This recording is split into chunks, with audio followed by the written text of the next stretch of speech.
Om Sairam. Welcome to our channel salt and pepper 2020.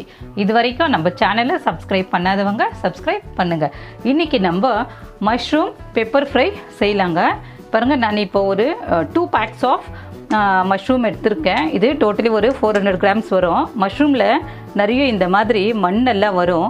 So இதை நம்ம நல்லா வாஷ் பண்ணிக்கணும். இது வாஷ் பண்ணுறப்போ நம்ம மைதா கொஞ்சம் மேலே போட்டு மிக்ஸ் பண்ணிவிட்டு நல்லா தண்ணியில் போட்டு வாஷ் பண்ணோம்னா இந்த மண்ணெல்லாம் வந்துடும்.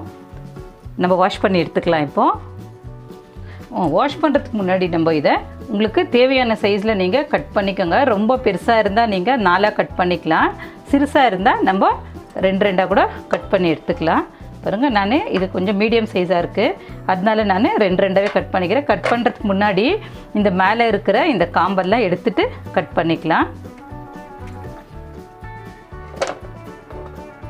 பாருங்கள், இந்த மாதிரி 2 நம்ம கட் பண்ணிவிட்டு அப்புறமா நல்லா வாஷ் பண்ணிவிட்டு நம்ம எடுத்து ரெடி பண்ணிக்கலாம் செய்கிறதுக்கு. பாருங்கள், எல்லாம் இப்போ நம்ம கட் பண்ணி முடிச்சிட்டோம். இதை நல்லா வாஷ் பண்ணோம். அதுதான் இப்போது நம்மளுக்கு இது நல்லா இது அந்த மண் நல்லா போகிற வரைக்கும் நல்லா நம்ம அலசி நல்லா நம்ம வாஷ் பண்ணி எடுத்துக்கலாம். நான் வாஷ் பண்ணுறேன். பாருங்கள், இப்போது நல்லா நான் வாஷ் பண்ணி வச்சுன்னு இருக்கிறேன். இப்போ நம்ம இதை குக் பண்ண போகலாம். இப்போ பாருங்கள், நான் இதுக்கு ஒரு பாத்திரம் வச்சுருக்கேன். இதுக்கு நம்ம ஒரு 2 to 3 ஸ்பூன்ஸு நீங்கள் ஆயில் ஆட் பண்ணிக்கலாம். ஆயில் கொஞ்சம் நம்மளுக்கு நல்லா சூடாகட்டும். வந்துட்டு நல்லா நம்மளுக்கு ஹாட்டாக நல்லா அப்படியே காரசாரமாக சாப்பிட்ணுன்னா நம்ம இந்த மஷ்ரூம் ஃப்ரையை பண்ணுறோம். நம்ம மஷ்ரூமு கிரேவி எல்லாம் பண்ணியிருக்கோம். இது நல்லா அப்படியே டேஸ்டியாக நல்லா அந்த பெப்பரோட நல்ல ஒரு டேஸ்டியாக வரத்துக்காக இப்போ நம்ம இது ஃப்ரை பண்ணுறோம். பாருங்கள், எண்ணெய் காஞ்சிருச்சு. எண்ணெய் காஞ்ச உடனே இதில் நான் ஒரு மீடியம் சைஸு ஒரு 2 to 3 ஆனியன்ஸு கட் பண்ணி வச்சுருக்கேன். அந்த ஆனியன் போட்டுக்கலாம். இப்போ நம்ம ஆனியன் போட்டு நல்லா ஃப்ரை பண்ணிக்கலாம். பாருங்கள், இல்லை நீங்கள் நீட்டு வாக்கில் கூட போட்டுக்கலாம். நான் பொடியாக அரிஞ்சு வச்சுருக்கேன். இப்போ ஆனியன் போட்டிருக்கிறேன். இப்போ ஒரு 5 பச்சை மிளகா நீட்டு வாக்கில் இந்த மாதிரி கட் பண்ணி போட்டிருக்கேன். நம்ம எப்படியே மிளகாத்தூள் யூஸ் பண்ணுவோம். இது வந்துட்டு நம்மளுக்கு நல்ல அந்த ஸ்மெல் வரும். இந்த பெப்பர் ஃப்ரை பண்ணுறப்போ நம்மளுக்கு இந்த க்ரீன் சில்லிஸுடைய அந்த ஸ்மெல்லு ஒரு மாதிரி நல்லா இருக்கும். அதனால இப்போ நம்மளுக்கு இந்த ஆனியனை நல்லா கொஞ்சம் ஃப்ரை பண்ணி வரணும். இது ஃப்ரை ஆகி வரப்போ நம்ம அந்த ஜிஞ்சர் கார்லிக் பேஸ்ட் அதை ஆட் பண்ணலாம். இது கொஞ்சம் நல்லா ஃப்ரை ஆகட்டும். மீண்ட டைம் இதில் வந்துட்டு நான் இப்போது ஒரு 1/2 ஸ்பூனு சோம்பு கொஞ்சம் பவுடர் பண்ணி வச்சுட்டுருக்கிறேன். அப்படியே ரஃப்பாக பவுட்ரு பண்ணியிருக்கேன். ஒரு 1/2 ஸ்பூனு பாருங்க சோம்பு, இதுவும் இது கூட போட்டுக்கலாம். இது நல்லா நம்மளுக்கு இப்போ ஃப்ரை ஆகணும்.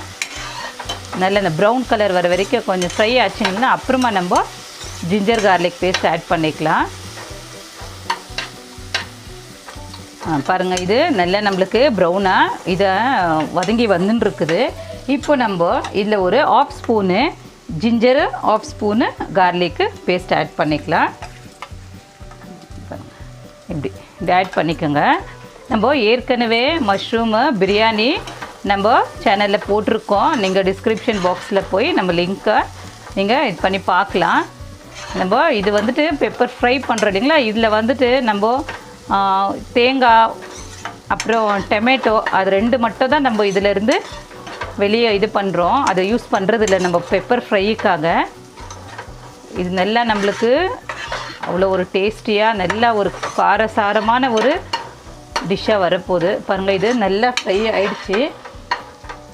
ஃப்ரை ஆன உடனே இதில் இப்போ நம்ம கட் பண்ணி வாஷ் பண்ணி வச்சுருக்கோம் இல்லைங்களா, அந்த மஷ்ரூம்ஸை இதில் நம்ம ஆட் பண்ணிக்கலாம். இப்போ நான் இதில் வாஷ் பண்ணி வச்சுருக்கிற நம்ம மஷ்ரூம்ஸை இது பாருங்கள் நல்லா தண்ணி எல்லாம் இல்லாமல் நல்லா வாஷ் பண்ணி வச்சுருக்கேன், ட்ரைன் பண்ணி வச்சுருக்கிறேன்.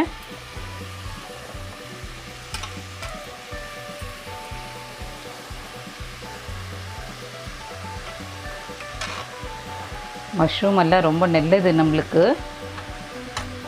ஸோ நல்ல டேஸ்ட்டாகவும் இருக்கும் பாருங்கள். ஸோ கொஞ்சம் இதை அப்படியே மிக்ஸ் பண்ணி விட்டுக்கோங்க. நான் ஸ்லோவாக தான் வச்சுருக்கேன், சிம்மில் தான் வச்சுருக்கேன் ஸ்டவ்வை. இதெல்லாம் மிக்ஸ் பண்ணி எடுத்துக்கலாம். மஷ்ரூம் வந்துட்டு ரொம்ப நேரம் எடுக்காது நம்மளுக்கு அது குக் ஆகிறதுக்கு, ரொம்ப ஃபாஸ்ட்டாக குக் ஆகிடும். பாருங்கள், இதை இப்படி போட்டிருக்கேன். இப்போ பாருங்கள், இதுக்கு தேவையான அளவு நம்ம சால்ட் போட்டுக்கலாம். சால்ட் கூட இதுக்கு கொஞ்சமாகவே போதுமாக இருக்கும், ஏன்னா ஈஸியாக அது வெந்துடும் பாருங்கள், அதனால் கொஞ்சமாகவே சால்ட் போடுங்க. அப்புறமா இதுக்கு நான் மஞ்சள் பொடி பாருங்கள், இது மஞ்சள் பொடி போட்டிருக்கேன். நம்ம ஏற்கனவே க்ரீன் சில்லிஸ் போட்டிருக்குறோம் இல்லைங்களா, அது வந்துட்டு நம்மளுக்கு நல்ல ஃப்ளேவரை கொடுக்க, கொஞ்சம் காரமாக இருக்கும். இதுக்கு ஒரு 1 ஸ்பூனு பாருங்கள் மிளகாய் பவுடர் போட்டிருக்கேன். ஸோ இதெல்லாம் நம்ம கொஞ்சம் நல்லா திருப்பி கொடுத்துக்கலாம். பாருங்கள், எல்லாம் மிக்ஸ் பண்ணி திருப்பி கொடுத்துக்கோங்க. ரொம்ப ஈஸியாக இருக்குது பாருங்கள். இது போட்டு இதெல்லாம் மிக்ஸ் பண்ணுறப்போவே அந்த கார்லிக்கு ஜிஞ்சர் பேஸ்ட்டு அதெல்லாம் போடுறப்போவே ஒரு நல்ல ஒரு ஸ்மெல்லு, அந்த ஃப்ளேவரு எல்லாமே ஒரு மாதிரி அந்த அரோமா ரொம்ப நல்லா வந்துட்டுருக்குது. இப்போ இது மிக்ஸ் பண்ணுறேன். நான் மிக்ஸ் பண்ணிவிட்டு ஒரு 2 to 3 minutes ஃபஸ்ட்டு இதை நம்ம தண்ணி ஊற்றாமல் கொஞ்சம் அப்படியே நம்ம இதை க்ளோஸ் பண்ணி விட்டுடலாம். ஒரு 2 minutes நம்ம இதை க்ளோஸ் பண்ணி விடலாம். இப்போ இது பாருங்கள், இது ஓப்பன் பண்ணி பார்க்கலாம். இது பாருங்கள், நம்மளுக்கு எப்போவுமே மஷ்ரூம்லேருந்து கொஞ்சம் தண்ணியும் நம்மளுக்கு அதை நம்ம க்ளோஸ் பண்ணி குக் பண்ணுறப்போ பாருங்கள், அதுலேருந்து தண்ணி வரும். இப்போ இதில் இருக்கிற இந்த மசாலாஸ் எல்லாம் கொஞ்சம் அதில் நல்லா அப்சர்வ் ஆகிருக்கும். இதுக்கு மேலே நம்ம கொஞ்சமாக தண்ணி விட்டுக்கோங்க. நீங்கள் நிறைய தண்ணி விட்டிங்கன்னா மஷ்ரூம் எல்லாம் ரொம்ப சுருங்கி போயிடும். அதனால நம்ம கொஞ்சமாக தண்ணி விட்டுக்கோங்க. கொஞ்சமாக தண்ணி விட்டுக்கின்னு இதுக்கு ஒரு 1 ஸ்பூனு, சின்ன ஒரு டீஸ்பூனுடைய இதில் 1 ஸ்பூன் அளவுக்கு பெப்பர். ஏன்னா நம்ம ஏற்கனவே மிளகாத்தூள் போட்டிருக்கோம், க்ரீன் சில்லிஸ் போட்டிருக்கோம் இல்லைங்களா. ஸோ இது பெப்பர் ஃபைனை இது 1 ஸ்பூனு, இது சின்ன ஸ்பூனு. ஸோ போட்டுட்டு இதை நம்ம கலக்கி கொடுத்துட்டு ஒரு 4 to 6 minutes இது நம்ம குக் பண்ணோம்னா போதும். ரொம்ப நேரம் நீங்கள் நிறைய தண்ணி ஊற்றிட்டிங்கன்னா அது ட்ரை ஆகிறதுக்கு ரொம்ப நேரம் ஆச்சுன்னா மஷ்ரூம்ஸ் எல்லாம் ரொம்ப சுருங்கி போயிடும். ஸோ இப்போ க்ளோஸ் பண்ணிவிட்டு நான் ஒரு 4 to 6 minutes நம்ம இதை நல்லா குக் பண்ணி எடுத்துக்கலாம். பாருங்கள், இப்போ நம்ம இதை ஓப்பன் பண்ண பாருங்கள், தண்ணி எல்லாம் நல்லா அப்சர்வ் ஆகிட்டு நல்லா பாருங்கள், கரெக்டாக மீடியமாக நம்ம குக் பண்ணோம்னாக்கா பாருங்கள் மஷ்ரூம்ஸு அப்படியே இருக்குது. கொஞ்சம் தான் இது ஷ்ரிங்க் ஆகிருக்கு. நீங்கள் ரொம்ப தண்ணி ஊற்றிட்டு நம்ம ரொம்ப நேரம் வச்சோம்னா ஃபுல்லாக அது ரொம்ப சின்னதாக ஷ்ரிங்க் ஆகிடும். ஸோ இது மேலே கொஞ்சம் நம்ம இப்போ பாருங்கள், இது கொத்தமல்லி தழை போட்டுக்கலாம், கொரியண்டர் லீவ்ஸ் போட்டுட்டு கம்ப்ளீட் பண்ணிடலாம். ஆயிடுச்சு பெப்பர் ஃப்ரை. நான் இப்போது ஸ்டவ் ஆஃப் பண்ணிடுறேன். பாருங்கள்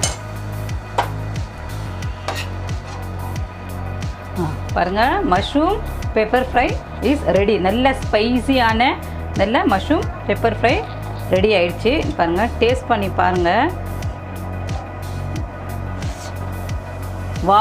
எவ்வளோ நல்ல டேஸ்டியாக வந்திருக்குது. கண்டிப்பாக இதை நீங்கள் ட்ரை பண்ணுங்கள். கமெண்ட் பாக்ஸில் கமெண்ட் பண்ணுங்கள், லைக் பண்ணுங்கள், உங்கள் ரிலேட்டிவ்ஸ்க்கும் ஃப்ரெண்ட்ஸ்க்கும் ஷேர் பண்ணுங்கள், சப்ஸ்கிரைப் பண்ணுங்கள், பக்கத்தில் இருக்கிற பெல் ஐக்கானை கிளிக் பண்ணுங்கள். தேங்க்யூ.